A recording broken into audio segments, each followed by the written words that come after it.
Media MD, your fortnightly Doof Network dose of media that you have somehow missed. I'm Reuben Morehouse. And I'm Elliot Diebold. And this fortnight we are back to talk about Dollhouse, the TV show. So, I guess let's start with the plot summary. Dollhouse is a show that operates in a world where there is a urban legend of something called the Dollhouse. And everyone's already kind of heard of it by the start of the show, which is fun. I don't know. Is this a real urban legend that exists in like LA or? I don't think so, but I do like how that's introduced. Like that's not really something that's addressed until I think it's like episode 5 or 6 where there's like a documentary about the Dollhouse, and it's just they're asking like people on the street interviews. Yeah, and that's the way that they sell this idea to you that the Dollhouse is something that exists in the public consciousness in this universe. Yeah, which is funny. I quite like it. Yeah, and I like how they wait a little to introduce it. Like, they get you accustomed with the Dollhouse before they sort of say, okay, now just so you know, everyone knows about this too. It's like a Bigfoot level.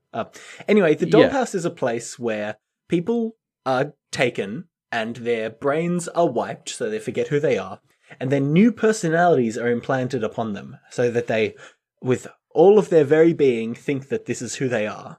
And what is this marvelous technology used for? Mainly prostitution, but some other stuff too. I mean, pretty much. Yeah.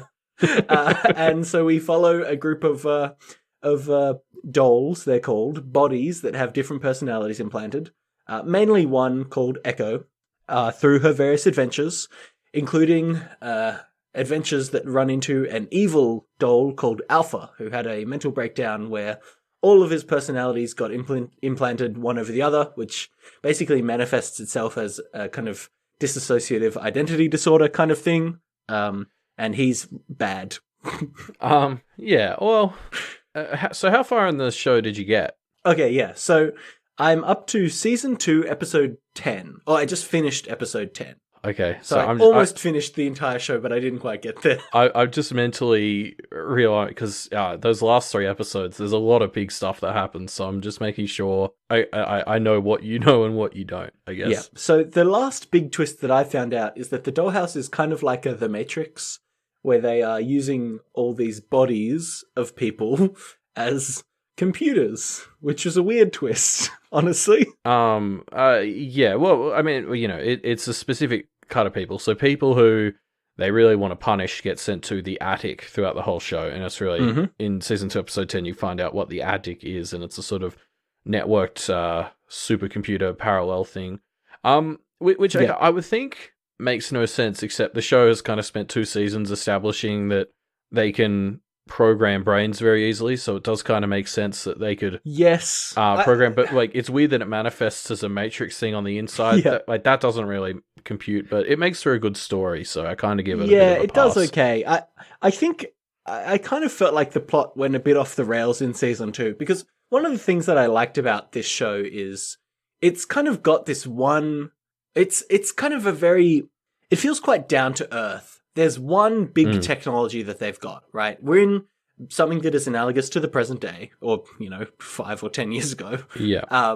But they have this one big new technology, which is the ability to, replace people's brains with other people's brains, right? Yeah. And that's it. And all of the conflict and all of the plot comes from the implications of this one piece of technology, which I quite like. It's quite a nice way to do a show where it's just like, it's the world that we live in, except one thing's different, right? Yeah, and I agree. There are a lot of sci-fi things that work like that. Like Orphan Black is another great show that did the same thing. There was cloning, and apart from that, everything's normal. It's just like one technological advancement, and that's the focus of the story, sort of thematically and everything. Yeah, it lets it stay grounded. Which led to, in season 2, when they diverge from that a bit, more and more technology gets introduced as kind of other dollhouses around the world have different technological advancements. And then we get to episode 10 with the attic, which is basically just a whole other thing as well. So I'd need to check, but I think it was like with 4 or 5 episodes to go. So right around where the attic episode is, that they found out they weren't going to get a season 3. And it's right around that time. There is a shift in the show because suddenly it's a bit like Serenity, the movie that finished Firefly. There's like a season and a half's worth of plot kind of compressed into a handful of episodes, and much like Serenity, like I don't hate it. I still think it's great, but there is a sense as you're watching it, like this is great, but like you can tell they're really just like bulldozing through it. Yeah, I get that. I get that feeling because I kind of had that. I don't know. I think I liked the first season a lot more than I liked the second season. I found that rewatching it the last few weeks as well. And sorry to interrupt, but like I think the other part of that for me, as you mentioned, season 2 kind of has to diverge a bit more from that simple premise. And I think part of that is because of what they do to Echo at the start of season 2. Yeah, I think this is one of my main things is Echo's just not as interesting in season 2 and doesn't have as much to do, right? I wrote down in my notes, I feel like Eliza Dushku hasn't had that much to Eliza Dush do in season 2. I thought I'd just say that stupid line that I wrote down. I'm glad you worked it in organically. Yeah, thanks. It's sort of because it's really right at the start of season 2. They establish now that Echo is coming into her own and is becoming this thing that is sort of a big thread of the series, that she's a bit special. In that she sort of is starting she's sort of going through what Alpha did, but in a less psychotic way. Yes, and she's becoming this sort of conglomerate personality. And I think the problem with that then is it's harder for them to slide into the formula they'd established in season 1. So they kind of have to keep upping these stakes with other things because now Echo is a consistent character and they can't just wipe her every episode. Yes, and honestly, like the kind of standalone, they were never really standalone, but the close to standalone episodes in season 1 were I think very fun and good self-contained, sci-fi-ish short stories. Whereas in season 2, because of what they were doing with Echo, that didn't really work. Like it just felt a bit contrived, some of the things that they had to do to get it to function. Yeah, I'd agree. It's one of those shows where I feel like I would have loved it if we could have just gotten a few more seasons of like the original premise. Like there are some shows that, because all shows sort of have to evolve over time, and there's some shows that take too long to do it, and then there are like other shows in Dollhouse. I think one of them where I'm like, I actually don't think you explored that original premise as much as you could have. And because it's a very flexible one, like she can be literally anyone. There are so many. It's a bit like the reason Stargate is said to have gone on for so long is because you could put anything you want on the other side of the gate. The reason Doctor Who's gone for 50 years is because you can put the TARDIS literally anywhere, and Dollhouse or anywhen. Yeah, exactly. Whereas Dollhouse had the same opportunity, and for various reasons didn't quite get to use it anywhere near its full potential. Yeah, I would have said that they might have ran out of ideas, but there were some really great ideas in season 2. One of the ideas I really liked was an episode focusing around a senator who is kind of campaigning against the Dollhouse. Like he's found out the Dollhouse is real and he's campaigning against it. And what ends up being revealed, spoiler alert, is that this senator is actually a doll and is being used by the Dollhouse for some shenanigans, right? I loved that twist. Like, did you see it coming at all? No, I didn't. It was great. But you know what dragged it down is that was a great twist, and it had some really interesting character moments after he found out he was a doll, and he and Echo kind of allied themselves together and were having this kind of, fight for their lifestyle thing. But then it got a bit too tied back into the main plot and kind of got lost in the kind of muddy mess that portion of season 2 was. Yeah, I agree. I think, I mean, I guess you haven't seen it, so like I think the best part of season 2 in terms of the overall plot is sort of the ending when they actually wrap it up, because it's it's when it all comes together, obviously. So it's like like because it doesn't do a terrible job of it, it's the best part. And I agree. Season 2 suffers from kind of being caught in the middle of it. And with how they've set Echo up. I think, although there are obviously like still gems in season 2. You mentioned that Senator one. If you're looking for a heart wrencher, the Sierra based episode early that on was fucking tragic. Is really full on. It was a great episode. It's and really a great powerful standalone episode. And actually, this is another thing. I think season 2. The characters that were the most interesting were Sierra and Victor, right? Season 2 is really the Sierra and Victor show in a lot of ways because all the other characters just don't like it feels like, you know what it felt like? It felt like there were these great plot threads of, Echo and the agent whose name I've forgotten right now, Ballard, and Boyd, and all these characters who their plot threads were converging in a really interesting way, and that converging happened in season 1, episode 11, 12, whatever it is, the in air quotes finale of season 1. Yes. The finale that wasn't the actual finale. And we'll talk about that in a second. But yeah, so these plot threads all come crashing together in a really nice way. But then, the show's still going, so it can't be all fully resolved. And these characters are still in the show, and so these plot threads then kind of bounce away again and then kind of start turning back around and coming back together, and you're kind of like, well, I already saw that, and it was satisfying until the bit where it didn't resolve, and so now I'm just kind of not interested in these characters as much. I think like Joss, Jed, and Marissa have all mentioned being a little bit surprised they got a season 2. Like Epitar 1, which, we will talk about for a while, I think, but it was almost set up as a bit of a series finale, like as a just in case. You get that vibe, definitely. Like it opens up season 2 in a really interesting way, but it also could have been the ending if it had needed to be. Yeah. Yeah, and I honestly, I kind of feel like it would have worked better if it was, here's this season, and now Boyd and Ballard and Echo and probably Alpha, they're all gone, their plot's done.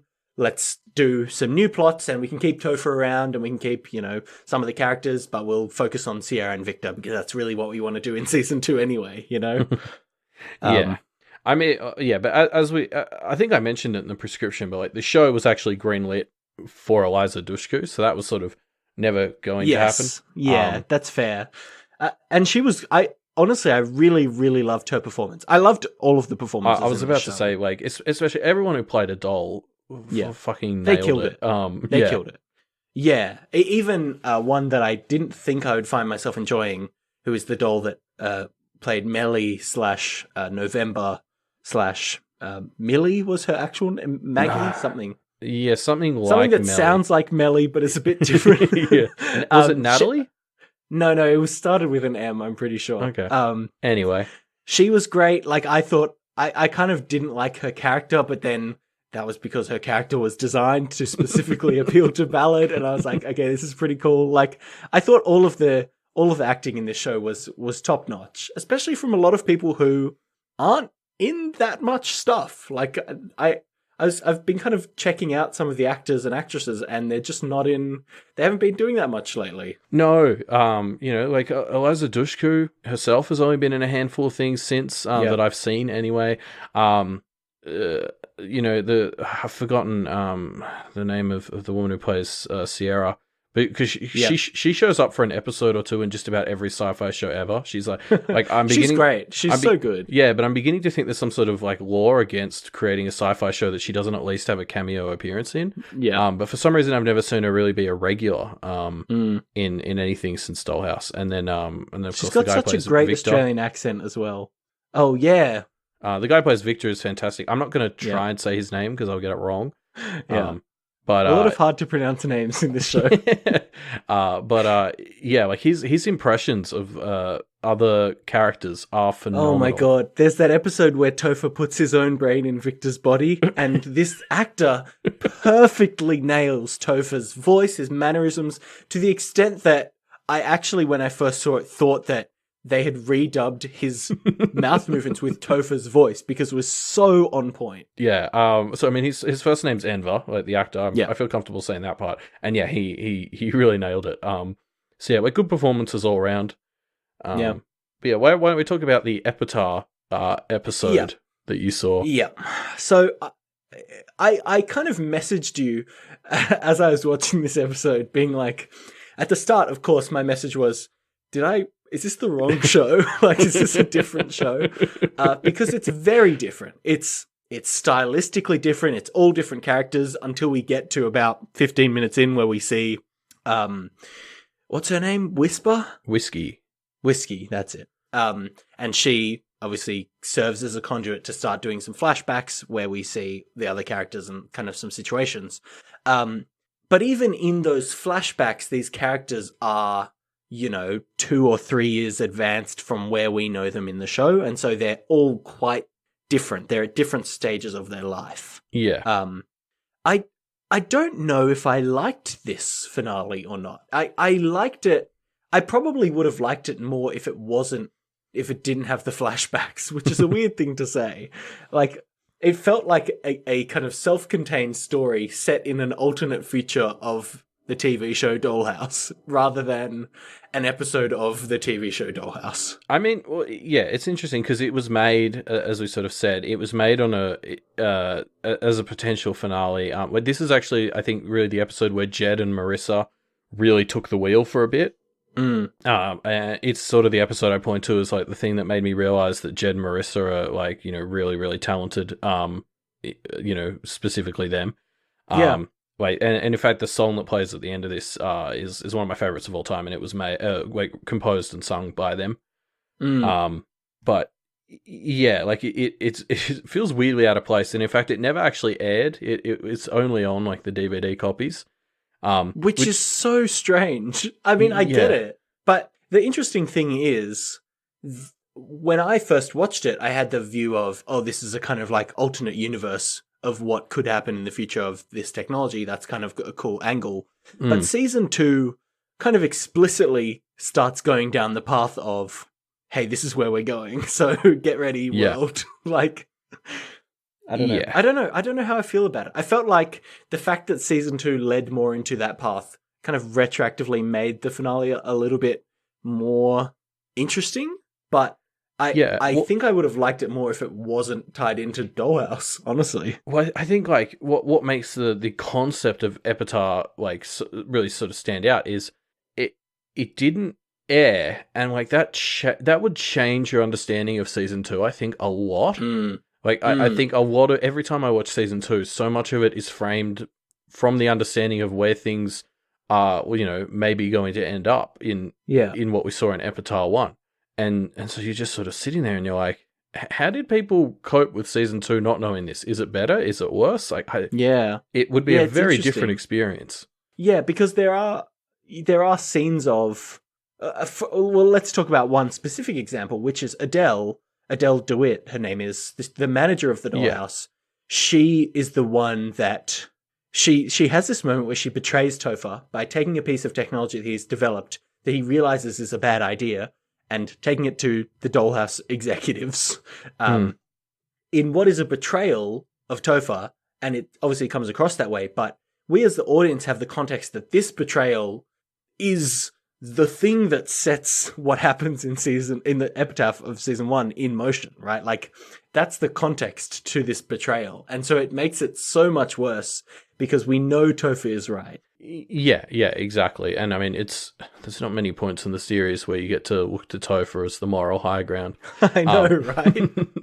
So what a great guy he is, though. I love him. He's a lot of fun. I mean, it's just I love the concept of Epitaph 1. Just as like, what a ballsy decision to use for like a show going forward, to almost immediately show the end of your story and then try and continue to tell that story. And I mean, obviously we've sort of talked about how in season 2 they maybe struggled at times with coping with that, but it's such an interesting concept. Like, you got to give props for what an amazing idea it is.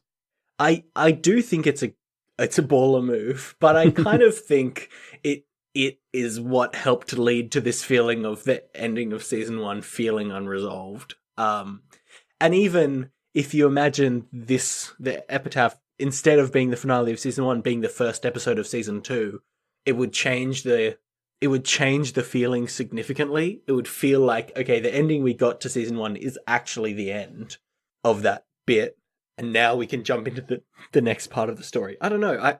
It kind of left a weird vibe in my mouth of even just the moment of finishing, the end of season 1 before the Epitaph. I don't know. It was like episode 11 or something, episode 12. The sort of main season, I guess. Yeah. And thinking, wow, okay, like things just went down, but Alpha's still out there and stuff at the Dollhouse hasn't really been resolved. Oh, okay, there's another episode. Let's go into it. And now I can see, okay, well, we're almost there, but we need a little bit more resolution. And then you start up the episode and it's just not, it doesn't deal with that at all. And I'm kind of like, okay, but I still feel like there's, another episode's worth of wrap up that needs to happen here before I feel like the season feels concluded. And, the Epitaph obviously is doing what it's doing, but it's not doing that. Doesn't set out to do that. I do like what you just said about it, like being the start of season 2 rather than the end of season 1, because I agree with everything you just said, but as well, so much of some of the early twists and plot developments, as we've already talked about, are established in Epitar 1. Yeah, as one simple example, Epitar 1 is the episode that first introduces us to the fact that Ballard is going to become Echo's handler, and then the first episode of season 2 is basically showing us how that comes about. And this is one of those things where it completely changes your watching of that episode, because you're seeing this and you're sort of trying to follow as it's going, being like, okay, so this is how he's going to end up being her handler. And so you're right, like it's doing more for season 2 than it is for season 1. So I can see what you're talking about. Like Boyd and Dr. Saunders having a romantic relationship, or like Adele and Topher seemingly having a maybe romantic relationship or something, while Topher's kind of loses the plot and goes real off the deep end. Well, it's more of a mother-son. Like she takes on a maternal role. That's fair. And I think like it's very interesting because she's not quite the villain of season 1, but she's certainly not a sympathetic character for the most part. But she does do a heel turn in season 2. Yeah, and Epitar again is what lays the seeds for that, because you see her helping the dolls defend the house in Epitar 1, and so you sort of come into season 2 with this concept that eventually at some point she's going to switch to their side, and I think they do have fun with that, because she goes full on villain halfway through the season, and you're like, oh god, what's happening? It does feel like it should just have been the first episode of season 2. I don't know. I feel like I've been pretty negative on the show, but I have really enjoyed it. I really, really enjoyed the first season with a moderately disappointing conclusion, and I am enjoying the second season, and I expect the conclusion to be great based on the amount of hype up that you've been doing for it, Elliot. So don't. I said it reminds me of Serenity, which is good, but it feels rushed. Yeah. I'll be interested to hear your thoughts on it later. We'll have to talk about it at some point. Well, at our next annual checkup, I suppose. Yeah. Now, I know one of the reasons you brought this up was because on our other show, Deep Impact, we're at a point where we're talking about some interesting ethical questions that kind of mirror some of those that are, danced around in Dollhouse. Yes, the discussions we've been having over there were very much an influence for this pick finally coming about. And yeah, you're right. We sort of have to do this. So I think we will dive into the ethics of the Dollhouse. So are you pro Dollhouse or anti Dollhouse? So look, it's interesting because the Dollhouse Adele sells to people, which is where the dolls are consenting people who come out better for it. Yep, it's like a way of serving time in prison without having to remember it. Yes, which I do not have a problem with that concept. I actually think there's some benefit to that, except for the fact that that's not at all what it is. Like Adele's concept of consent is horrifically underdeveloped. She's like, they all volunteered for this. And it's like she basically holds them at gunpoint and gets them to volunteer. Or like, Sierra was not a volunteer, okay? Yes. They were misled, sure, but yeah. I'm totally with you there. And then the other thing is that they volunteer to be kind of used for whatever for 5 years, which, okay, they've consented to that, hypothetically, fine. But then the Dollhouse basically just does whatever the fuck they want with them, with no guarantee of actually letting them go at the end of the 5 years. Like, some people will get addict, some people will go out and, like, kill missions and end up dying. Like, they basically just, once they have them sign the dotted line, do whatever the fuck they want with them, really, with no idea of actually having them returned at the end of the 5 years. Yes, and because there's that sort of lack of accountability. There's stuff like where they threaten to send Echo to the attic, and it's like, so are you going to give her back in 4.5 years then? Yeah, exactly, right? Yeah, it's very interesting. Like, but again, if this was sort of a more public thing and there was an accountability there, you could see it. Sort of. You could see a situation where it works, and I think like because the Definitely best example is Victor, and God, I hope I'm not jumping here, but like how much do you know about Victor's civilian identity? So he's a soldier, right? He's a soldier with PTSD. And Victor I've gotten past the episode where Victor is released from the dollhouse. Okay, His good. time comes to an end, and he goes back into the real world. And so seemingly Victor is an ideal case for this is what the dollhouse could be in a purest sense, right? Yes. He's got PTSD. They bring him in. They say, hey, we'll cure your PTSD. We'll take 5 years of your life, and then you'll be able to go back to living a normal life. Well, it's not just a normal life. That's the thing. They set you up very well because true. like it's a very profitable business, and that is one thing that they don't quite stinge out on is they do actually set these people up pretty well. Yep, and regularly check in on them for selfish reasons as much as humanitarian ones. But you're right. Like Victor is a great case. It's someone he's got like this condition, and they're saying, "Hey, we'll pay you and we'll fix your condition in exchange for this." Seems like a pretty good offer. And it'll take 1 second. You won't. You'll close your eyes. You'll open your eyes. It'll be 5 years later, and we're done. And it's good deal. I would take that deal. Well, that's the thing. Like I think there are a lot of people who have like mental issues who would probably like be very interested in a deal like that. It makes a lot of sense. Except he does get out, and it doesn't really seem like they fixed his problem very well because he still suffers from PTSD a little bit during that episode. And I guess it comes into the limits of science or whatever. But I was sort of like, I don't really feel like they met their end of the bargain, which I think really sells this idea of the dollhouse being shit, because I can't think of a single person who was there genuinely willingly. Like, the only other person whose origin story we know is Alpha, and he was a, prisoner on death row that they were basically experimenting on. So, that's not very good either. We've got November / Melly / Maggie.